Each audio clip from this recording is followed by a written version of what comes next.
Salut à toutes et à tous. Et oui, c'est déjà la dernière partie de ce voyage, mais quel épisode avec le géant Central Park, le grand Rockefeller Center et une balade bien agréable avant de prendre l'avion.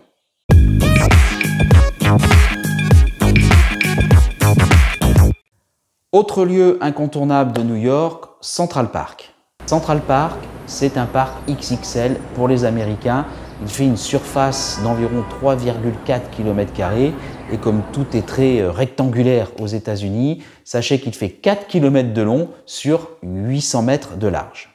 Ce parc est évidemment situé dans l'arrondissement de Manhattan et son budget annuel est de 220 millions de dollars. Il a été achevé en 1873 après quand même 13 années de construction.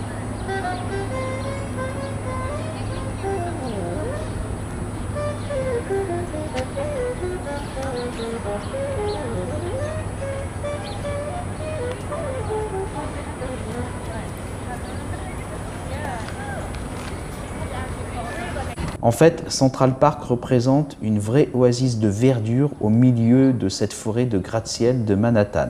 Avec 37,5 millions de visiteurs par an, ça en fait le parc le plus visité des États-Unis.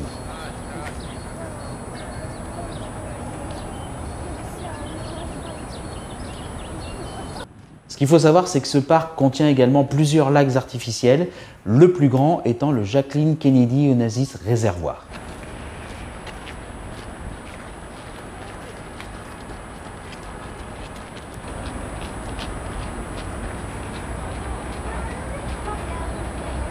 Ce parc est aussi un sanctuaire pour les oiseaux migrateurs, ça on le sait un peu moins, où de nombreux observateurs ou visiteurs viennent découvrir ces espèces. Toujours dans ce parc, il y a une route de 9,7 km de long, relativement peu fréquentée par les automobilistes et qui entoure le parc. Elle peut être ainsi empruntée par les piétons, mais également les coureurs de fond, les cyclistes ou encore les adeptes du roller, lorsque la circulation des automobiles y est interdite.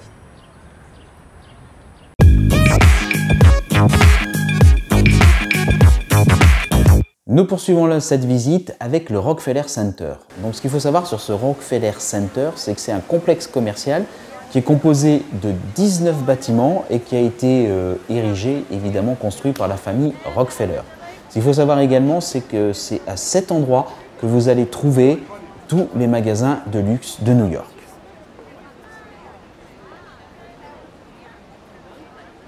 Le Rockefeller Center, comme je vous le disais, est composé de nombreux commerces, mais également de salles de spectacle. La plus célèbre d'entre elles, c'est le Radio City Music Hall. Ce Rockefeller Center est devenu une attraction touristique. Pourquoi? Tout simplement en raison des très nombreuses décorations que l'on peut voir sur le Rockefeller Plaza. Il y a également de nombreux événements saisonniers comme la grande patinoire ou le sapin gigantesque qui ressemble chaque année des milliers de New-Yorkais.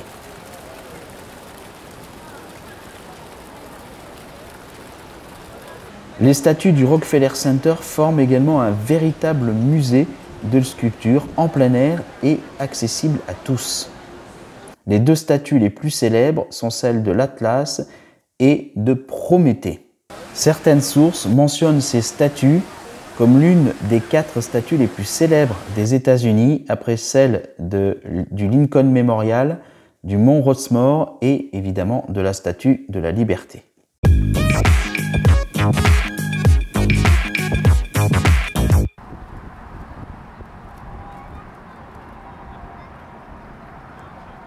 Enfin, pour terminer notre voyage sur New York, on est allé faire un tour sur West Side. C'est assez agréable de se promener.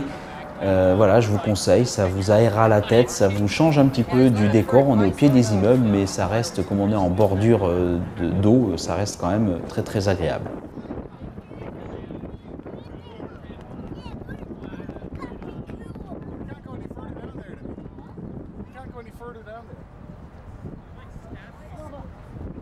Voilà, cette vidéo est maintenant terminée. J'espère qu'elle vous a plu, qu'elle vous aura peut-être donné envie d'aller à New York. En tout cas, si elle vous a plu, je compte sur vous pour mettre un pouce et de vous abonner sur la chaîne. Et puis, je vous dis à très bientôt pour un nouveau voyage. Ciao, ciao!